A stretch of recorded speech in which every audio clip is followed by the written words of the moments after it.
Hey YouTube, it's after 10 p.m. again. I made the same mistake I did yesterday of putting off writing, filming, and editing to the last minute, and that's one of the things that this exercise is supposed to address. I need to make my plans and days sustainable, and this simply isn't, but at this point, it's beginning to be more likely that I am adding an early evening nap into my schedule to compensate for the late evenings while still doing morning walks. On that note, let's recap the day. So, I snoozed my alarm once, but I did get out of bed and I did start my walk.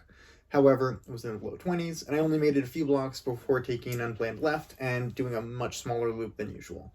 I prefer the cold over heat, but everything in moderation. Despite neither of us putting in much planning ahead of time, our first podcast came out great. We knew we needed to keep it short and simple, but still give our listeners an idea of who we were and what we stand for.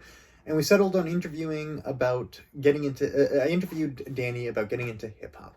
And it worked out well. We ended up touching on a bunch of different social issues and had some great dialogue, revealing some of our passions and values. Editing it wasn't as bad as I thought, but I had to do it in 2 sittings because of a late morning chiropractor appointment, and I'm going to aim to do it in 1 sitting in the future. It's got lots of room for improvement, but, that's part of the point, like this. In the afternoon, I watched the first ADHD class, part of a Time to Thrive. Thanks to Tim Ferriss and the 4-Hour Workweek, there isn't a shortage of people starting new online businesses, and in the past few years, creating reoccurring income by selling videos through an online platform has become all the rage, educational and otherwise. But here we're to talk about the educational ones. The vlogging class I'm signed up for is a great example of that. It's someone who recognized that there's a market for things they figured out, and he's right. I will happily pay $250 to learn from someone who does things the way I want to, who's teaching the techniques that worked for him, not just things that he was taught that he thinks works for him. It's, not, this is what I was taught, this is what the guy who taught me was taught, this is what I'm about to teach you, this is the way to do it. This is, I don't know anything, I figured everything out, here's what seems to work over a long period of time. I like that. That is the best bang for my buck for me. That is the best form of information for me. But on the other hand, this is fantastic for him. Once he's created these classes, he can sell them as many times as he wants. What many small business owners are doing these days is trying to get people into a value-added subscription model, which is pretty much just them saying, hey, pay me a much smaller amount monthly and I'll throw in these things that cost me nothing, but there's a possibility you could benefit from them. And wait, there's more. We'll also throw in these other 3 classes I made for you years ago. Anyways, I first noticed this with hypnotists, where it actually makes a lot of sense. They've been reselling their services through CDs and cassettes for for a decade. But books before that, hypnotists have always been able to recreate and resell one idea. Therapists, they can write a book, but now they're doing classes on ADHD.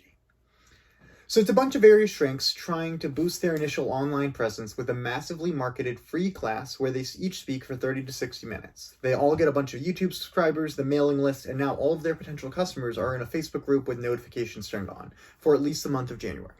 They mention in almost every email that for $100 you can own the classes forever, but they're available for a week after we take them. But if I wanted to view them for afterwards, I would have to pay $100, and that's understandable. It's a subscription to their platform, which is what everyone's trying to get you on. I find this kind of marketing and business plan for mental health product kind of predatory, but it does seem like they're offering actual value here, so whatever. The first class was helpful. I didn't learn anything new, but she went over how multitasking is bad, how small interruptions are not small, and the concept of batching tasks, which is something I've been meaning to be more purposeful about doing. Then I talked with a friend about planning a right to repair response video. I've realized that most of the lobbyists in the hearing I testified at a few months ago all had similar arguments that largely come down to fear-mongering and pointing out that they/their industry might lose money, which shouldn't be a detracting point to a consumer protection board, but when it's half the points out there and some of the fear-mongering is quite elegantly done, it makes a difference. So I decided to make a response to them showing how their arguments are bullshit. My friend is going to go through the hearing and aggregate the different arguments, noting the timestamps so I can use them later. Ideally, I want to do an interview video where I ask things like, who are you and what do you represent? Answering with video clips of them and their words, and then do the same thing with, what will happen if this bill passes, and why do you really care? I also might jokingly make a drinking game of take a shot every time a lobbyist says unintended consequences, so people tune in to how often the phrase is thrown around but not elaborated on. It's great to outsource that to a friend, because this week I'm working myself on the list of reasons we do need the right to repair. I'm figuring out the best ways to present this to my state representative when we meet this Friday. I'm focusing on outlining why this legislation is important, why it needs to be addressed now, and why it needs to be addressed by her. Tomorrow is my first day back at the shop in a while. My admin gave his notice in early December, the 30th was his last day, and now I'm working 11 to 6 in my business, and I'm going to be documenting everything for the first few weeks to systematize later. Mostly, I'm not looking forward to being a customer-facing position again, but having the 11 to 6 schedule to build a routine around is helpful. I'm not sure how much of a difference it makes, but this video was entirely scripted ahead of time, no bullet points. That's all for now, folks.